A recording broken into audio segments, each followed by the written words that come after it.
El misterio de Belicena Vilca, libro cuarto, capítulo 42. Crucé la avenida principal de Tiergarten acostado sobre un bólido que corría a más de 100 kilómetros por hora, esquivando con reflejos instantáneos miles de baches de lo que parecía un paisaje lunar.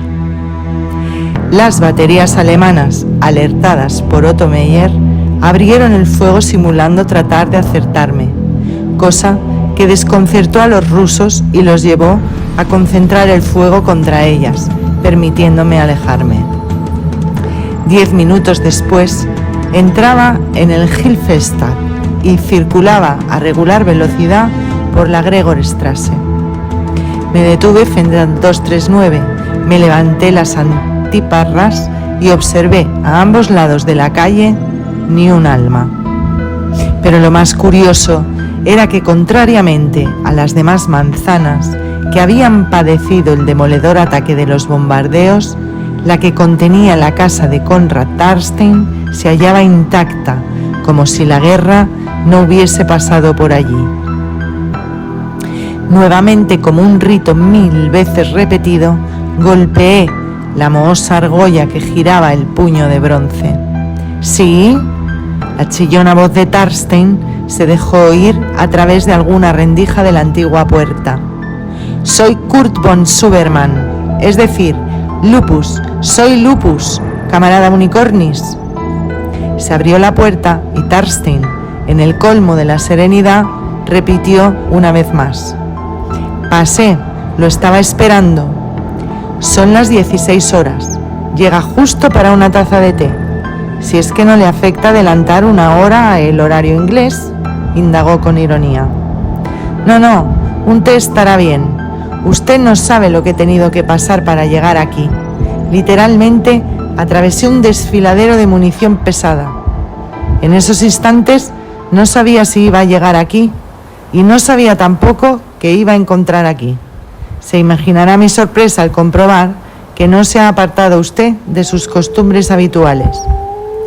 Mi estimado Lupus, no es bueno para la salud que un viejo como yo esté cambiando a esta altura su modo de vida, explicó con renovada ironía. Venga, vamos a la cocina y tomemos ese té y olvídese por un largo rato de lo que ocurre afuera. Deje todo sobre ese sofá, menos la alforja que contiene la piedra de Gengis Khan, porque para eso ha venido, ¿no? Ha arriesgado 1 y 1000 veces la vida para cumplir con la Orden Negra.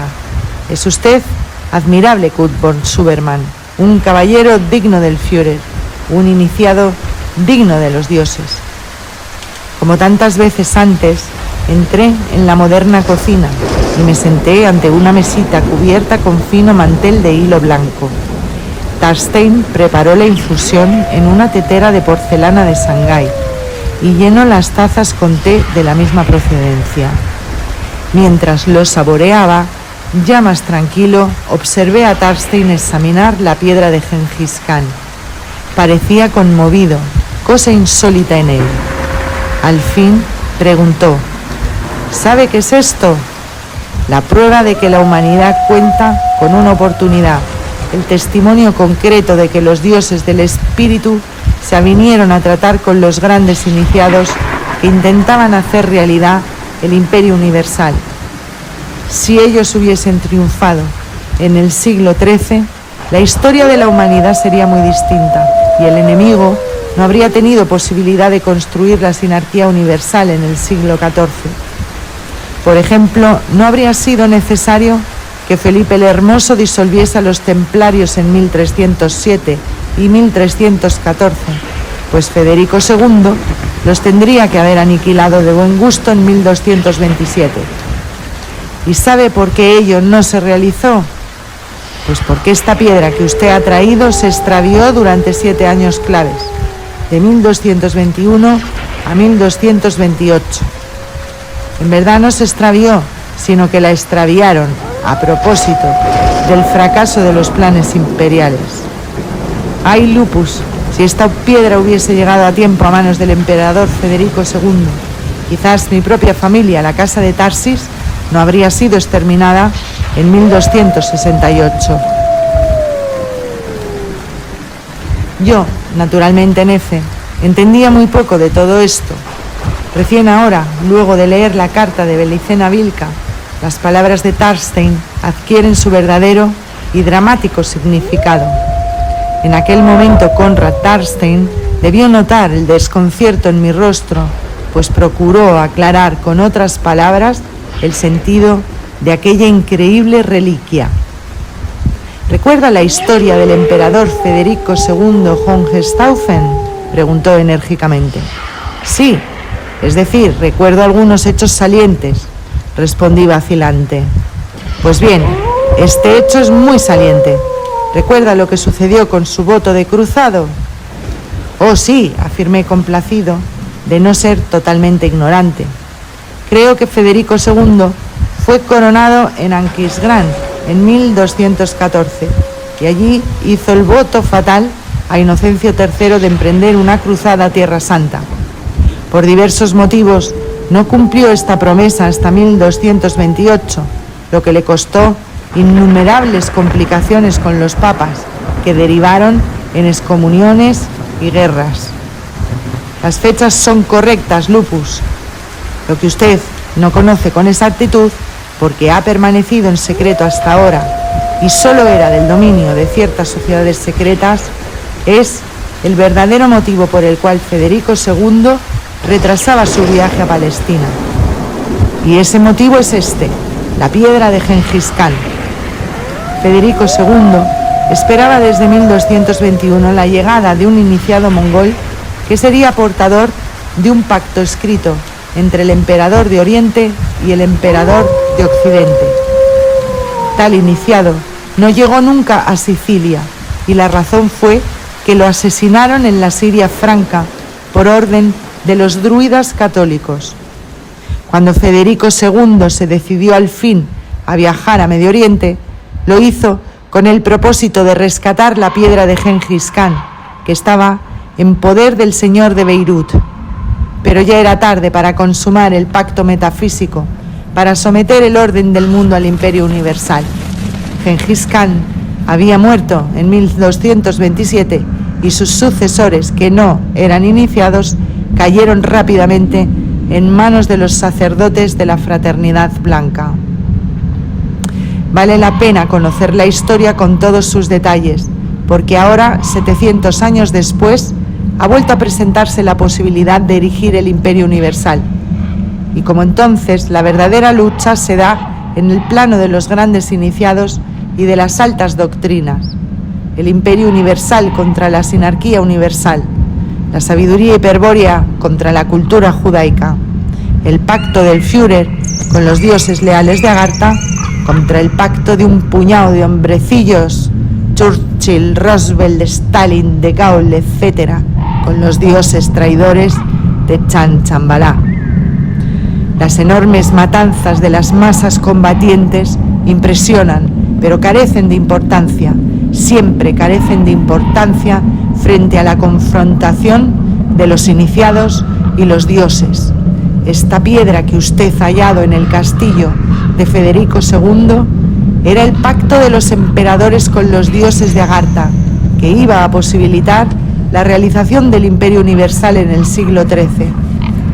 Federico II la hizo ocultar por iniciados hiperbóreos, expertos en la construcción lítica, con la consigna de que solo fuese encontrada por el futuro emperador universal. Esta piedra, como usted comprenderá, pertenece al Führer. Entonces debí entregársela a él personalmente. Cuando pasé por el búnker hace unas horas, reflexioné tontamente. No, Lupus, esta piedra será entregada al Führer en el oasis antártico, donde ahora se encuentra. El Führer del búnker es posible que a estas horas haya muerto. No comprendo, confesé, aun sabiendo que mis palabras irritarían a Konrad Thorstein. Pues debería comprender, reclamó con previsible enojo. Al fin y al cabo, usted también es un tulku. Los tulkus, mi estimado Lupus, poseen varios cuerpos y nadie sabe ni cuántos ni dónde, como le dijeron con acierto en el Tíbet. En el Tercer Reich se ha dado el extraño fenómeno de que existen muchos dioses reencarnados, muchos Tulkus, Kurt von Zuberman. El Führer es un Tulku y no tiene nada de extraño que él muera en Berlín y simultáneamente viva en la Antártida. A ese Führer, poderoso y fuerte como él era a los 25 o 30 años, le haremos llegar la piedra del pacto de sangre con Agartha. Fue más fuerte que yo y tuve que inquirir, pero ¿el Führer era consciente de que disponía de esa extraordinaria facultad? Usted, Sivatulku, ¿sabe dónde están ocurriendo sus otras necesarias existencias? De cierto que no. Pues ahí está la respuesta que busca. Si usted, tan luego usted, es incapaz de responder, ¿cómo quiere que conozca yo el proceso de un Tulku? Sin embargo, le daré una idea, concedió. Es así como yo imagino el proceso de los Tulkus. Un caso especial de metamorfosis. Establezcamos una relación de analogía entre los Tulkus y los insectos lepidópteros y supongamos que toda la vida de un ejemplar Tulku, tal como el Führer, usted o Rudolf Hess, es análogo a una mariposa lepidóptera. Supongamos también que existe un conjunto de larvas gemelas que por una ley particular de los Tulkus permanecen en estado de vida latente mientras la mariposa desarrolla su vida activa. Y por último, supongamos que las especiales leyes de los Tulkus determinan que al morir la mariposa, automáticamente una de las larvas retoma el proceso de metamorfosis y se transforma en crisálida, generando una nueva vida activa y una nueva realidad. Claro, porque la vida larval es vida latente y la vida activa de las mariposas y los Tulkus es vida real. La realidad de la vida le corresponde pues a las mariposas Tulkus. Las larvas Tulkus viven en un plano de existencia no real, pero sí posible. Tal existencia no es del mismo grado que la que demuestran las mariposas Tulkus. Solo si muere una mariposa Tulku o se actúa una ley de los Tulkus que exija la existencia de dos o más mariposas Tulkus, una larva Tulku se transformará en real. Pero mi estimado Lupus, ¿quién conoce las leyes de los Tulkus? ¿Quién sabe cuántos hombres Tulkus pueden existir en estado larval?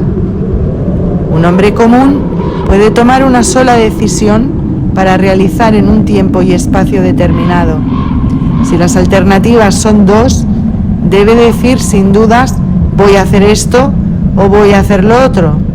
El Tulku, por el contrario, puede optar por realizar ambas posibilidades, aunque para ello necesite, lógicamente, disponer de dos realidades simultáneas.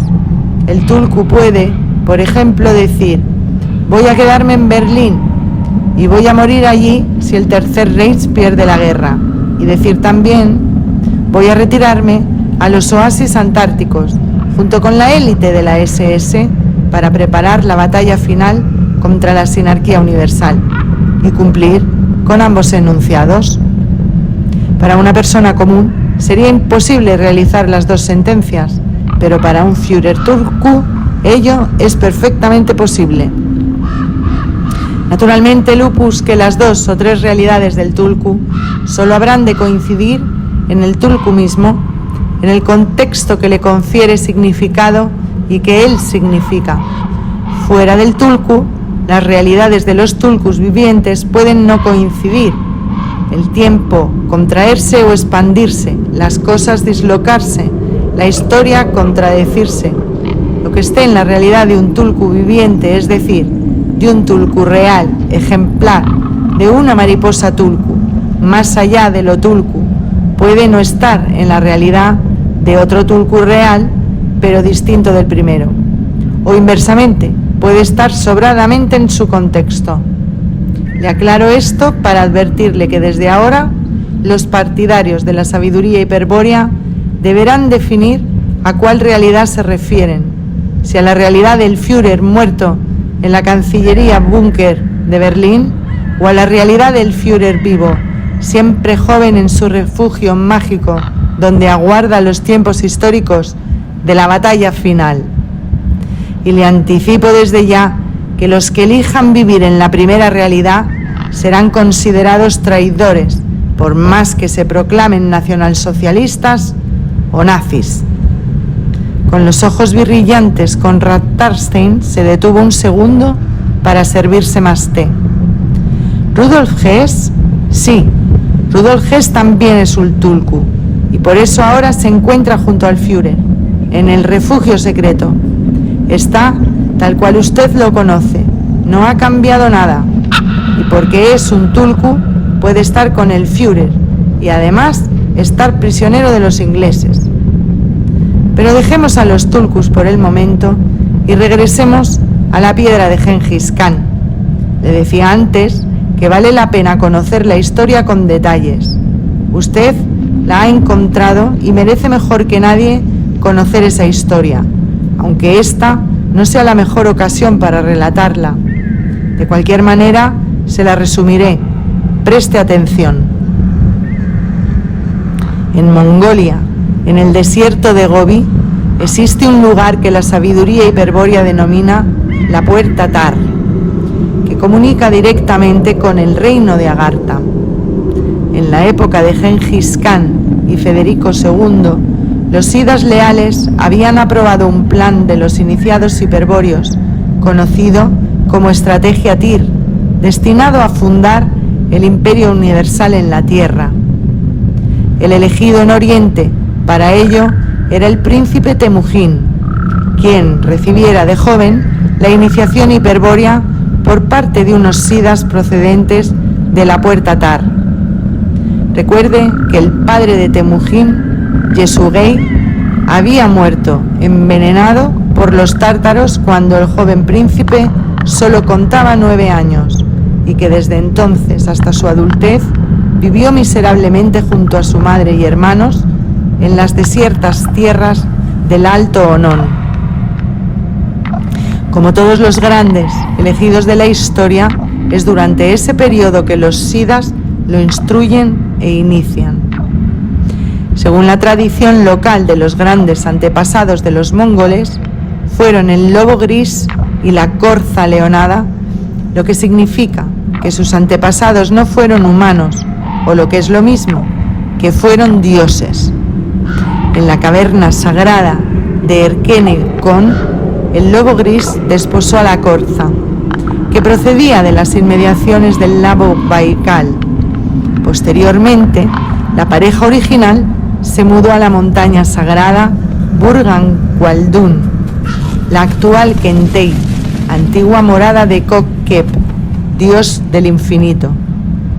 Si sus grandes antepasados fueron dioses, sus parientes cercanos no habían sido menos poderosos. Su abuelo fue Kabul Khan, el primer organizador de las tribus mongólicas y conquistador militar. Y su padre, Yesugei, había tomado el apodo de Baatur, es decir, el valiente. Su madre, Hoelun, lo trajo al mundo en el año del cerdo de 1167. Vale decir que llevaba 27 años a Federico II, nacido en 1194.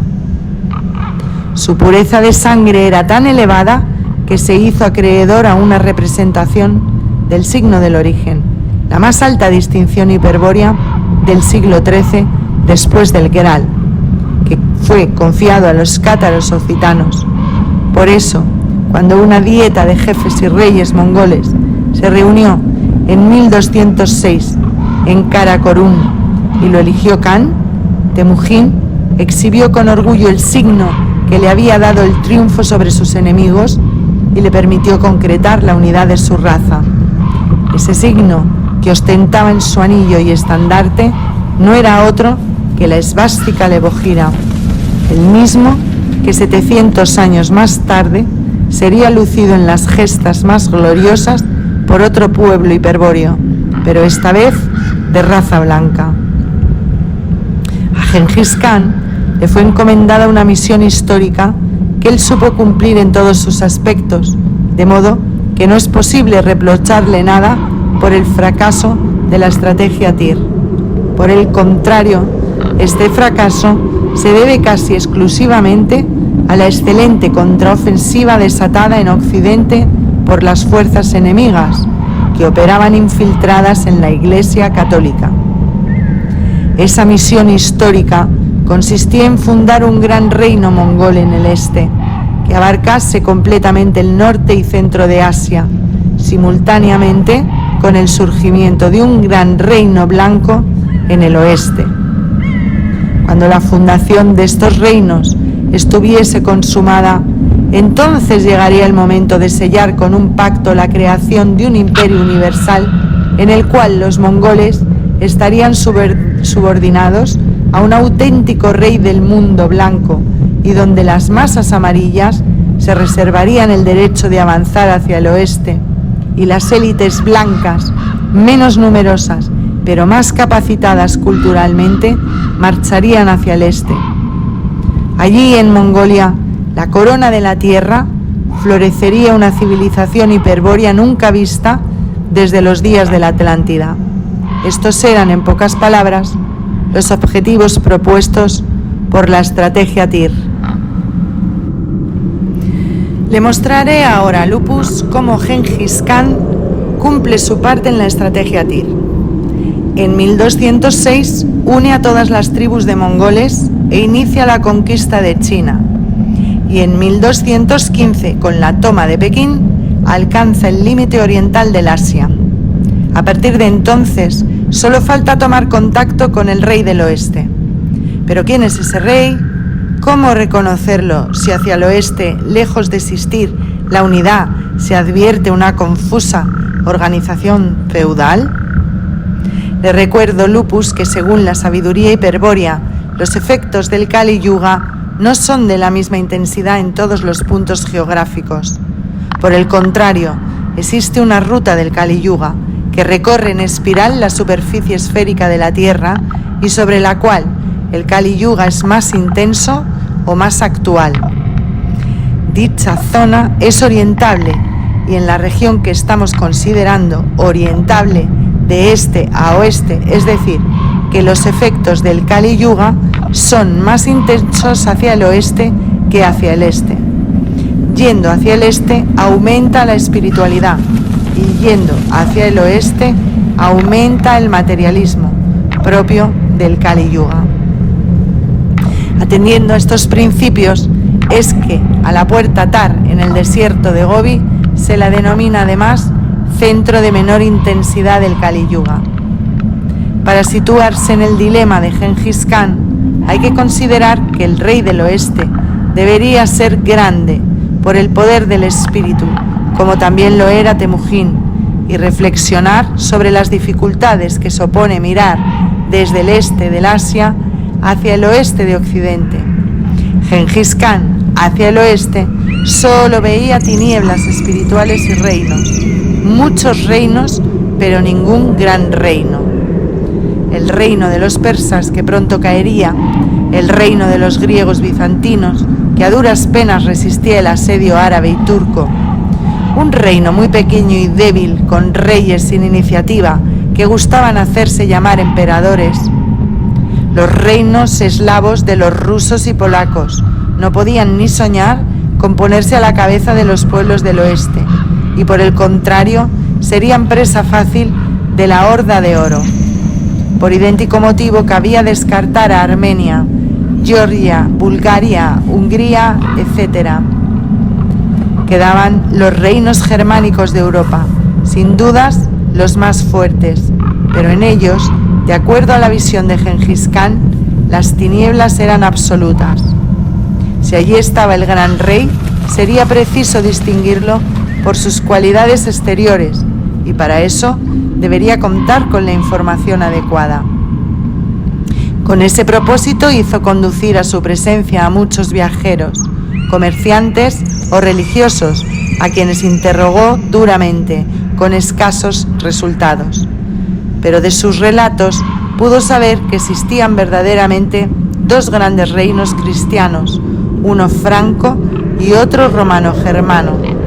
El reino franco era justamente el que desde hacía un siglo llevaba adelante esa absurda guerra contra los árabes, durante la cual habían ocupado Siria y Palestina.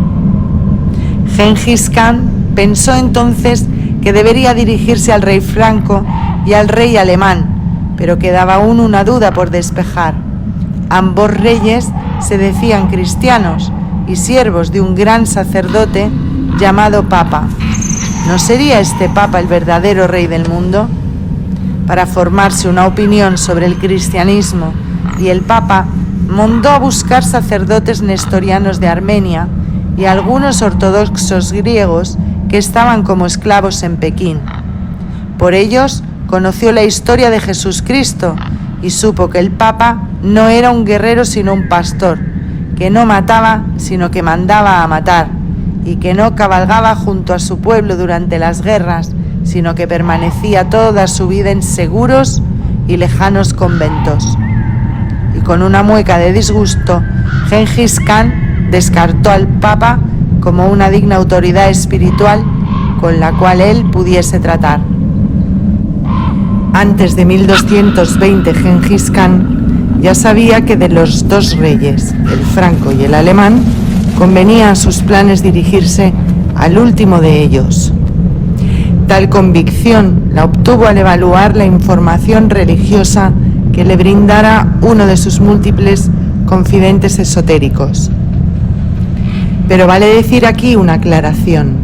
Mientras duró la vida de Gengis Khan, 3 fueron las religiones que le rodearon y a las que prestó especial atención: el cristianismo nestoriano, el maniqueísmo persa y fundamentalmente el taoísmo.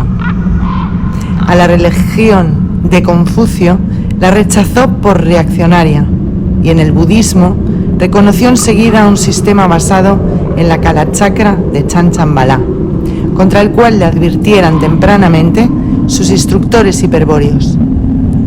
Fue un sacerdote maniqueo quien le informó un día que más allá del reino de los francos, en feudos del rey de Aragón, que es a su vez vasallo del rey alemán, hay una poderosa comunidad maniquea a quienes los ángeles han entregado en custodia un vaso de piedra que no es de este mundo.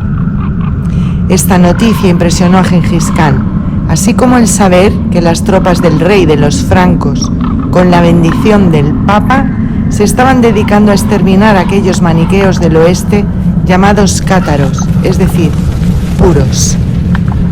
Toda una ruta maniquea permitía que tales novedades llegasen hasta el Asia, desde Languedoc a Italia a las comunidades cátaras y bogomilas de Milán, de allí a Bulgaria, centro del maniqueísmo bogomil, y de los Balcanes, misioneros bogómilos y paulicianos llevaban las noticias hasta Armenia e Irán. Los cátaros sostenían que el mundo material había sido creado por Jehová Satanás con la ayuda de una corte de demonios. Creían en un verdadero Dios que era incognoscible, desde el estado de impureza espiritual que suponía la encarnación. Asimismo creían en Cristo Luz, a quien llamaban Lucibel, y en el Paráclito o Espíritu Santo, un agente absolutamente trascendente a la esfera material.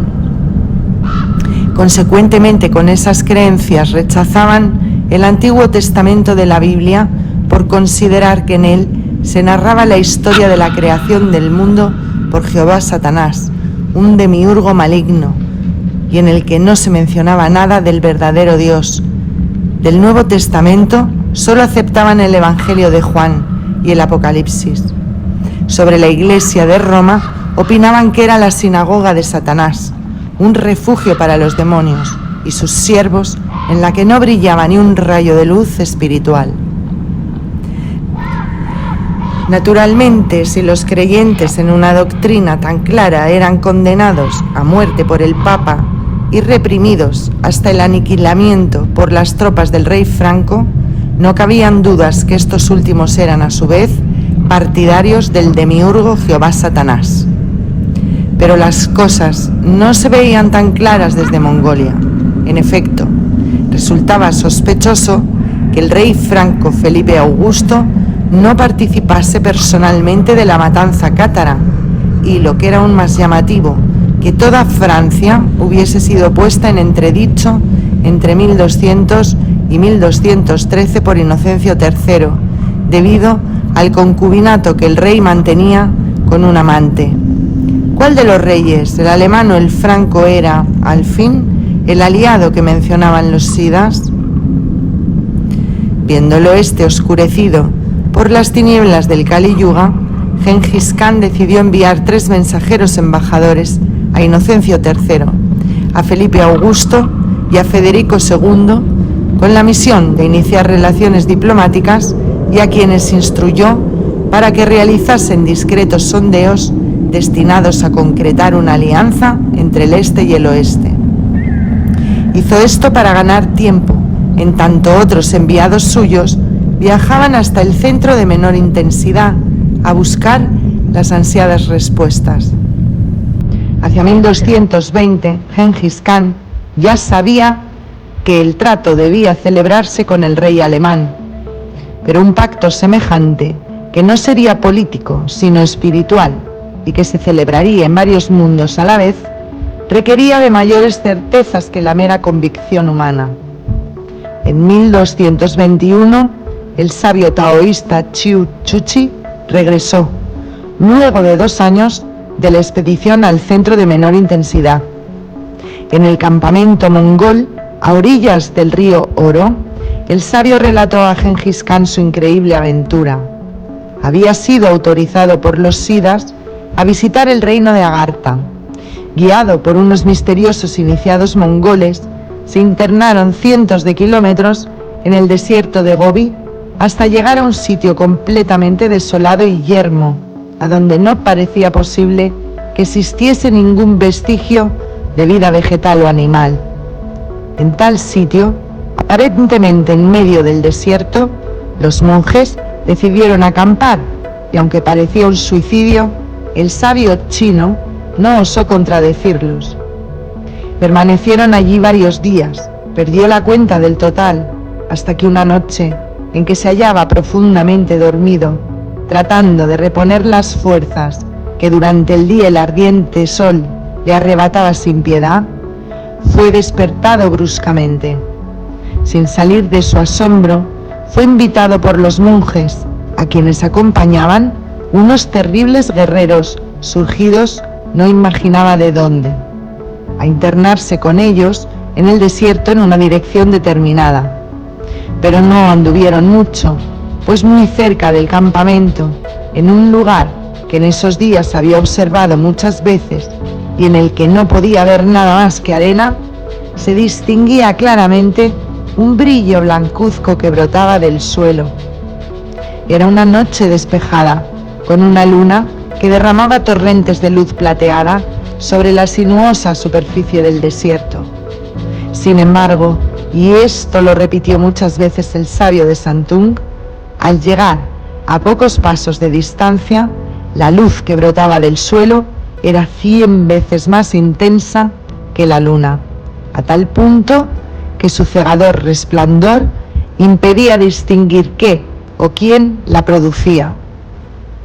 Tambaleando, se detuvo junto a la fuente de luz y solo unos segundos después, cuando sus ojos se hubieran acostumbrado, pudo comprobar que un perfecto contorno rectangular se recortaba contra el piso, donde una pesada loza de piedra había sido corrida.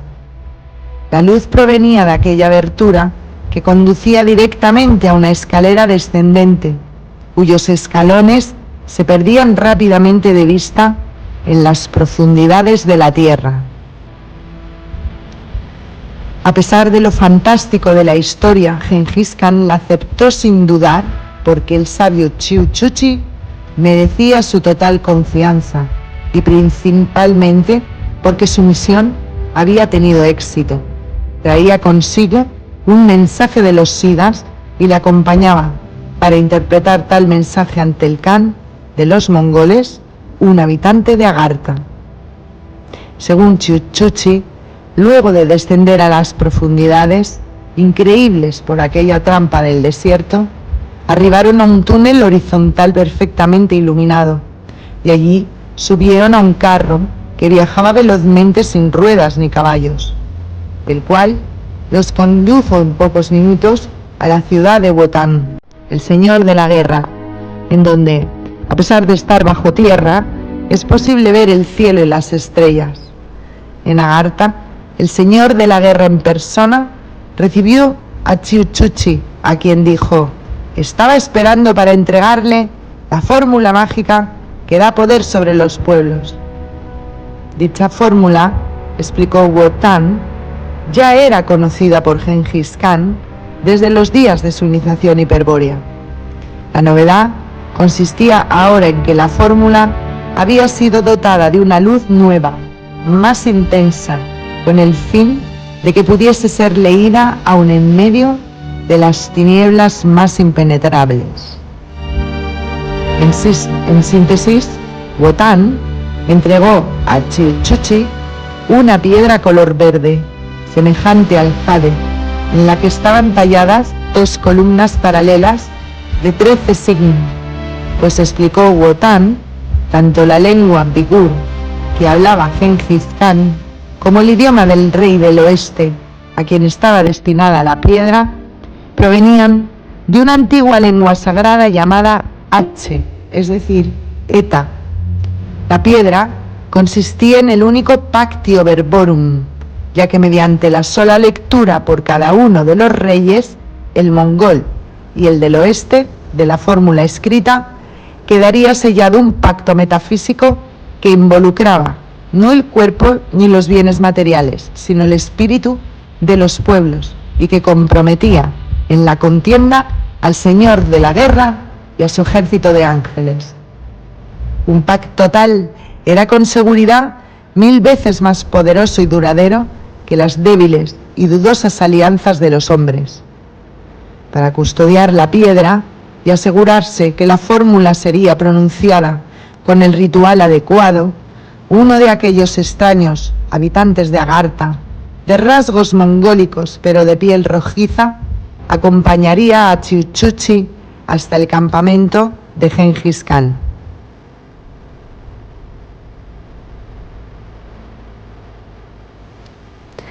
En 1221, cuando Gengis Khan pronunció las 13 palabras en el orden y momento debidos, su parte en la estrategia Tyr quedó definitivamente completada. A partir de allí, todo dependería de las razas blancas del oeste. Si eran lo suficientemente puras, no dudarían en seguir a un emperador universal de su linaje una vez que éste hubiese pronunciado las 13 palabras, que también eran 13 runas. Desde un año atrás, en la época en que Chilchuchi regresara del desierto de Gobi, unos mensajeros del Khan habían partido hacia la lejana Sicilia para adelantar al emperador alemán la futura llegada de un iniciado, quien portaría un mensaje de otro mundo. Y durante los siguientes años, entre 1222 y 1228, aquel enviado sería vanamente esperado en Occidente, cuestión que retrasó en más de una oportunidad la cruzada que el emperador alemán debía emprender a Tierra Santa y que motivó finalmente su excomunión.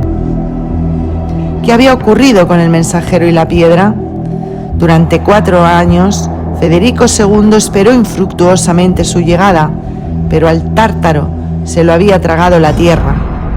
Los excelentes clarividentes bereberes que el emperador mantenía en su corte de Palermo le anunciaron muchas veces que el enviado del Khan había sido detenido en Tierra Santa, pero Federico II se negaba a dar crédito a semejantes augurios, atribuyéndolos más bien a la antipatía que los francos despertaban en los sarracenos. Sin embargo, aprovechó su reciente viudez y en 1225 desposó a Isabel de Brienne, la hija de Juan de Brienne, rey franco de Jerusalén. Isabel portaba como dote el reino de Jerusalén, pero a Federico II no le interesaba tanto esa corona como saber a dónde estaba la piedra de Gengis Khan. A través de su esposa pudo averiguarlo, Sus tíos, Juan y Felipe de Ibelín, alentados por el legado papal, se habían apoderado del mensajero y su mensaje. Mas ya era tarde para la estrategia Tir. Federico II conoció la verdad recién en 1227, el año de la muerte de Gengis Khan, y luego de amenazar a Isabel con repudiarla.